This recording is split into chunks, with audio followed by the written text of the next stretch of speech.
Fitnah yang kita kena hadap di akhir zaman ni tuan-tuan. Fitnah yang kita kena hadap. Malam ni saya nak jawab satu isu. Di dalam sosial media ni dia duk main dah sehari dua ni. Saya tak mau nak jawab tuan-tuan, tapi duk tengok benda ni mengelirukan umat. Saya dapat laporan dalam TikTok, dalam IG, dalam FB lah ni. Golongan-golongan ni tuan-tuan yang menggelarkan diri mereka sebagai Salafi, yang dicop oleh masyarakat kepada mereka sebagai golongan Wahabi. Kenal? Saya dengar nama tu. Salafi Wahabi ni saya dengar.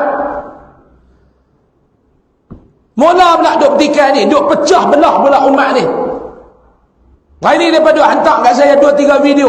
Duk petikai bukan ada apa, tahlil arwah. Kenduri tahlil arwah. Letih tuan-tuan nak jawab. Kerja kita banyak lagi Pak Nur duk menjawab benda ni.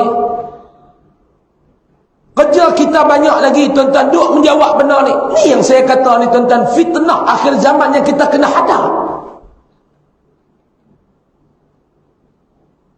Kononnya nak menegak sunnah, tetapi mereka memusnahkan saudara, memusnahkan umat Nabi Muhammad, memecah umat Nabi Muhammad, melemahkan kesatuan umat Nabi Muhammad. Karena benda yang bersifat cabang, benda yang ulama berbeza pandangan ni Pak Long, maklum, mau kita duk berkelain sampai mati tak selesai. Kita nak kata ni macam mana Ustaz? Bagi tadi saya duk terang sepagi dekat kawan tu. Dia kata ni keliru dah. Lepas duk main kata Syekh Dok Fatani tak bagi dah. Duduk makan apa ni kenduri tahlil apa ni. Hujah lepas ni dalam kitab Bughyatul Tullaq, dalam kitab Sabilal Muhtadin Syekh Arsyad Banjari. Baca kitab tak mengaji, tak ada masalah. Sebab tu kita kata tuan-tuan, mengaji agama ni kena berguru, mau baca tak faham. Jangan nak pergi faham hak Nabi habaq. Jangan nak pergi faham hak Allah Ta'ala bagi tahu. Nak faham hak ulama karang ni pun gagal dah. Baca dalam kitab Bughyatul Tullaq, Syekh Dok Fatani kata apa dia?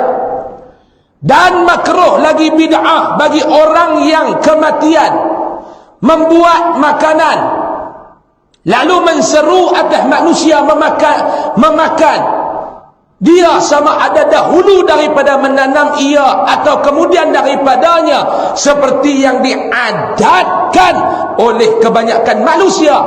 Dan makruh lagi bid'ah bagi yang diseru itu memperkenankan seruannya. Mai duk baca yang ni tuan-tuan, yang ni bukan saya kata, Syekh Dok Fatani kata. Mai duk bahas dekat orang awam. Oh betul ya no Syekh Dok Fatani ya. Hak ni pun duk baca kitab dia, ni pun untuk ikut jahanam tuan-tuan. Lain yang ulama ni nak habaq, lain yang habis faham.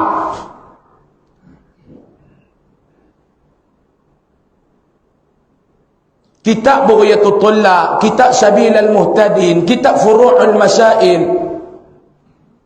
Kepada tuan-tuan dan rakan-rakan yang menonton live dan rakaman kita malam ni, duk pergi baca kitab Syekh Dok Fatani dalam keadaan tak mengaji, dia rosak. Bukan petikan banyak tu pun kamu gagal nak faham dah. Sama dalam kitab Sabilal Muhtadin, saya tengok periksa teks dia sama. Dan makruh lagi bid'ah bagi yang kematian membuat makanan dan diseru kepada manusia atasnya memakannya dia, dahulu daripada menanam dia dan kemudian daripadanya, seperti yang diadatkan. Dan dimakruh lagi bid'ah segala yang diseru memperkenankan seruannya. Sama. Lepas tu nak faham lagu mana Ustaz? Tuan-tuan, kena bawa kitab ni bagi tok-tok guru petani, yang ustaz-ustaz yang mengaji pondok, syarah terang baru nak faham. Jangan duk rasa kita ni mengaji ada PhD, Profesor Madya, Profesor penuh ni alim dah tuan-tuan. No. Kitab ni diterjemah, ulama ni terjemah daripada teks kitab turas Arab, terjemah sebiji-sebiji mail tak. Kita minta maaf tuan-tuan, tahap saya ni tak mampu nak memahami kalau tanpa bantuan ulama.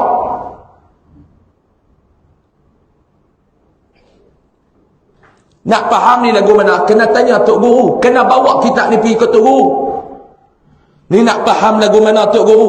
Yang pertama kita nak tanya dulu tuan-tuan, Syekh Daud dia ni bermazhab apa? Bermazhab apa tuan-tuan? Syafi'i ke Wahabi? Syafi'i. Kamu ni tak baca dan tak timbang apa yang kamu baca kitab ni dengan cara pahaman dalam mazhab Syafi'i.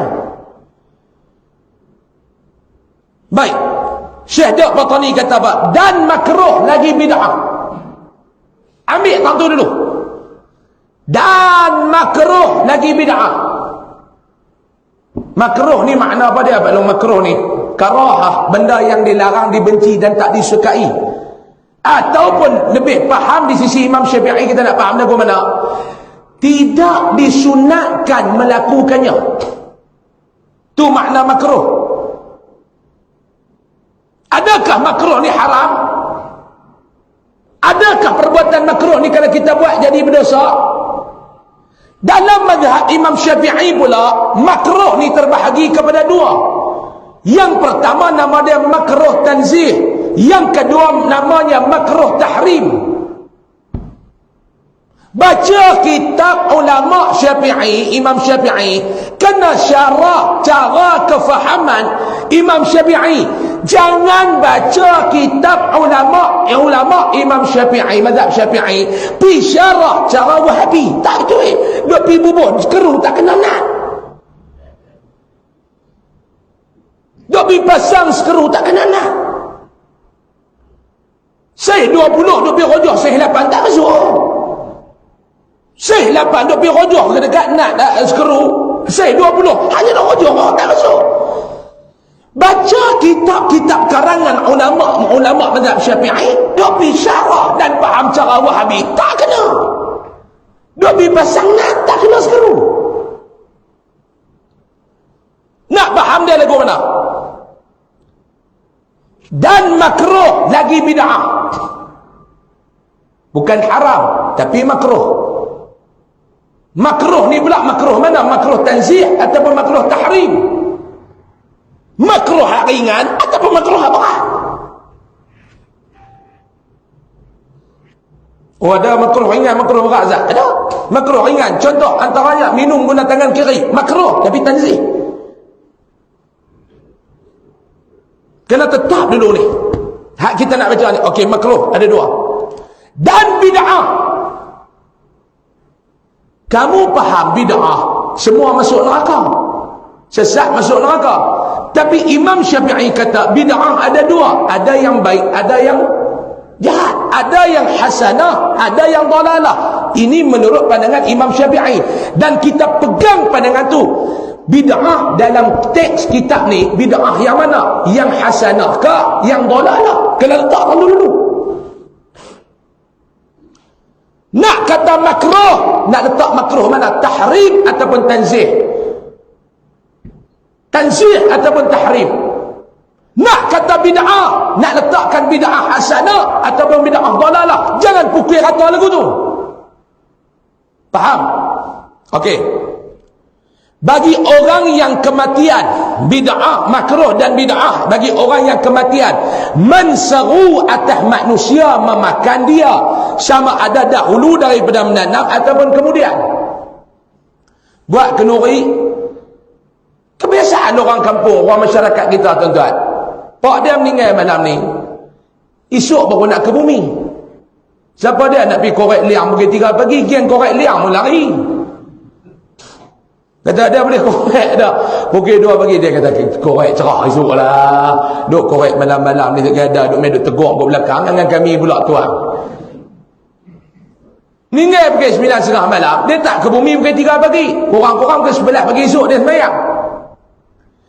Jadi lepas subuh esok ni tuan-tuan, orang nak pergi ziarah. Kebiasaannya orang kita ni, dia habaq dia bagi duit kat anak dia, dah RM50 pergi beli nasi bungkus 50 bungkus mata lah. Siapa nak main nak tolong nak ziarah boleh dah buat kenduri dekat pak hang sikit. Betul ke tak? Hak tu nama dia membuat makanan sebelum dia ke bumi ataupun lepas ke bumi. Biasalah. 3 malam, 7 malam, 20 malam, hari ke 100 dan sebagainya. Seperti yang diadat oleh kebanyakan manusia. Kena faham tak tu? Dia buat kenduri itu sebab apa dia? Dia kata tu, bid'ah bagi orang yang kematian membuat makanan, menseru atas manusia makan, sama ada dahulu daripada menanam atau kemudian daripadanya, seperti yang diadat. Makruh dan bid'ah tu sebab apa dia tuan-tuan? Dia buat tu sebagai apa dia? Sebagai apa dia? Diadat, sebagai adat. Hak makruh dan bid'ah tu sebab apa dia? Sebab dia buat ni kerana adat. Tu dia kata diadatkan oleh kebanyakan manusia. Kalau dia buat, ditanya hang buat apa ni kenduri-kenduri? Ya Allah, adat kita duk buat, kita buatlah. Makruh dan bid'ah. Bukan haram. Tapi kalau dia buat kenduri tahlil tu untuk apa dia? Allah buatlah sikit Pak Long, niat-niat duit abah tinggal tu, mudah-mudahan kalau ada pahala Allah Ta'ala sampai.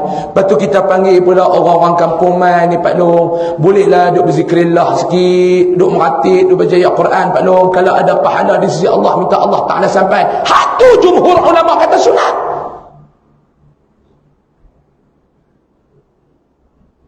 Baca kitab Jawi ni pun tak mampu nak faham. Lepas tu duk main ceramah, duk main ada usyarah, nak bagi orang berpecah.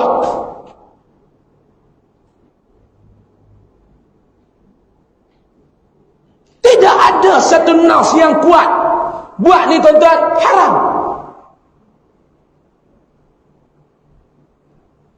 Kita tak pernah mewajibkan, ni kami nak pergi wajib ada makanan, tu haram. Kalau dia buat betul tak? Allah, belum adat kita, belum. Makruh dan bid'ah. Tapi makruh tu pun makruh mana? Kena tengok makruh tanzih ataupun makruh tahrim, bid'ah hasanah ataupun bid'ah dhalalah.